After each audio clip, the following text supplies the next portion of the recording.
Hello friends, welcome to தாளிப்பு ஓசை. விநாயகர் சதுர்த்தி நெருங்கிட்டுருக்கு. இந்த டைமில் நம்ம விதவிதமான கொழுக்கட்டை ஐட்டம்ஸ்லாம் பார்க்க போகிறோம். இதுக்கு ஃபஸ்ட்டு பூரண கொழுக்கட்டைக்கு 3 விதமான பூரணம் நான் இங்கே ரெடி பண்ணியிருக்கேன். இதை எப்படி செய்யலான்னு பார்ப்போம்.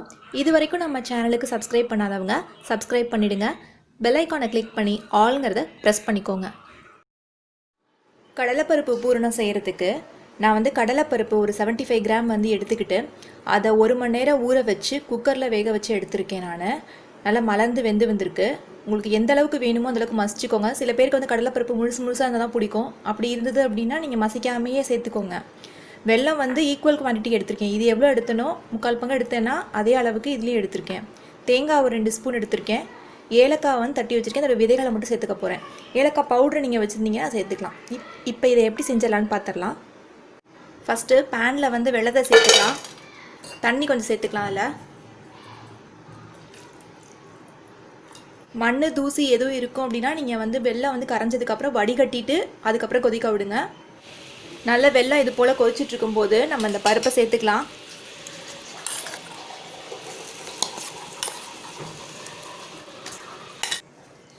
பருப்பை இது போல் நல்லா கலந்து விட்டுருங்க. இதோட உங்களுக்கு எந்த அளவுக்கு வேணுமோ அந்த அளவுக்கு நீங்கள் பருப்பை மசிச்சுக்கோங்க. இதில் துருவின 2 ஸ்பூன் தேங்காய் சேர்த்துக்கலாம். அப்படியே கூடவே தட்டி வச்சிருக்க ஏலக்காய் விதைகளை சேர்த்துக்கிறேன். நான் இதில் ஒரு 1/2 டீஸ்பூன் நெய் சேர்த்துக்கலாம்.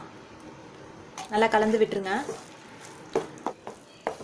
இந்த அளவுக்கு வந்தோடனே நான் இதை ஒரு வேறு பவுலுக்கு மாற்றிடுறேன். ஏன்னா நேரம் ஆக ஆக வெள்ளத்தில் இறுக்கம் கொடுக்க ஆரம்பிக்கும். அதனால் இந்த ஸ்டேஜில் நான் அடுப்பை ஆஃப் பண்ணிவிட்டு ஒரு பவுலுக்கு மாற்றிடுறேன். நான் இந்த படியில் இது ஒரு 100 கிராம் குவான்டிட்டி உள்ள படி. இது வீசம்படி. இதில் நான் கடலை எடுத்துருக்கேன், நிலக்கடலையை. இந்த நிலக்கடலையை ஃபஸ்ட்டு நம்ம ட்ரை ரோஸ்ட் பண்ணிப்போம். பண்ணிவிட்டு இதில் இருக்கக்கூடிய தோலெல்லாம் நீக்கிடலாம். கடலையோடைய ஸ்கின் கலர் அப்படியே கொஞ்சம் கொஞ்சமாக சேஞ்ச் ஆகிட்டே இருக்கும். மேலே இருக்க தோலில் அப்படியே அந்த ஸ்கின் பீலாக ஆரம்பிச்சிடும், பிரிய ஆரம்பிச்சிடும். இது எனக்கு ஒரு 7 மினிட்ஸ் ஆயிருக்கு. நீங்கள் வறுத்த கடலையாக வாங்கி தோல் எடுத்துக்கிறதுனால எடுத்துக்கலாம். கடலை நல்லா வறுப்பட்டுருச்சு. இப்போ நம்ம அடுப்பை ஆஃப் பண்ணிக்கலாம். கலரை பார்க்கும்போதே உங்களுக்கே தெரியும் நல்லா கலர் டேர்ன் ஆகிருக்குன்னு சொல்லிட்டு. வறுத்த கடலையை நல்லா தோல்லாம் எடுத்துட்டு ஆற விட்டு மிக்சியில் எடுத்துகிட்டு வந்திருக்கேன். இதை கொஞ்சம் குறப்பாக நம்ம பவுட்ரு பண்ணிக்கலாம். கடலையை நல்லா அப்படி பொடி பண்ணிட்டு வந்தாச்சு. சும்மா பல்ஸ் 2 தடவை கொடுத்திங்கனாவே இந்த மாதிரி ஆகிடும். இது ஒரு பாத்திரத்துக்கு ட்ரான்ஸ்ஃபர் பண்ணிக்கலாம். வெல்லமும் அதே போல் ஈக்குவல் குவான்டிட்டிக்கு கொஞ்சம் கம்மியாக எடுத்திருக்கேன். நான் அதை மிக்சியில் லைட்டாக பல்ஸ் கொடுத்திங்கனாவே தூளாக ஆகிடும். இல்லை நீங்கள் நாட்டு சக்கரை சேர்க்கறனால சேர்த்துக்கலாம். வெல்லம் இது போல் நான் மிக்சியில் லைட்டாக ஒரு பல்ஸ் கொடுத்துருக்கேன். இதை சேர்த்துக்கிறேன். இந்த மாதிரி நல்லா கலந்து விட்டுருங்க.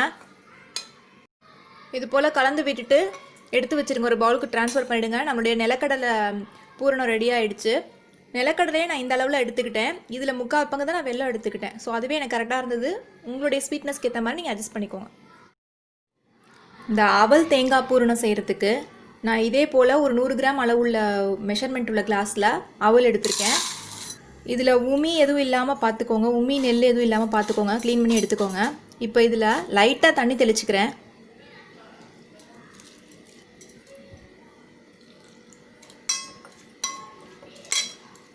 நல்லா கிளறி கொடுங்க. ரொம்ப தண்ணி ஊற்றிட வேணாம் பொதுன்னு. இது ஒரு 1/2 அன் ஹவர் கிட்ட ஊறட்டும்.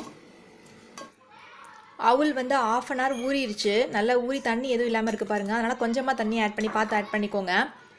இப்போ நம்ம இதுக்கு தேவையான அளவுக்கு ஒரு 5 ஸ்பூன் தேங்காய் எடுத்திருக்கேன்.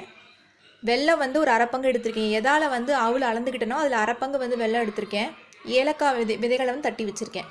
பேனில் ஒரு ஸ்பூன் நெய் சேர்த்துக்கலாம். இந்த நெய்யில் நம்ம இந்த தேங்காயை ஃபஸ்ட்டு போட்டுக்கலாம். தேங்காய் ஓரளவுக்கு வறுப்பட்டதும் இதில் நம்ம ஊற வச்ச அந்த அவலை சேர்த்துக்கலாம்.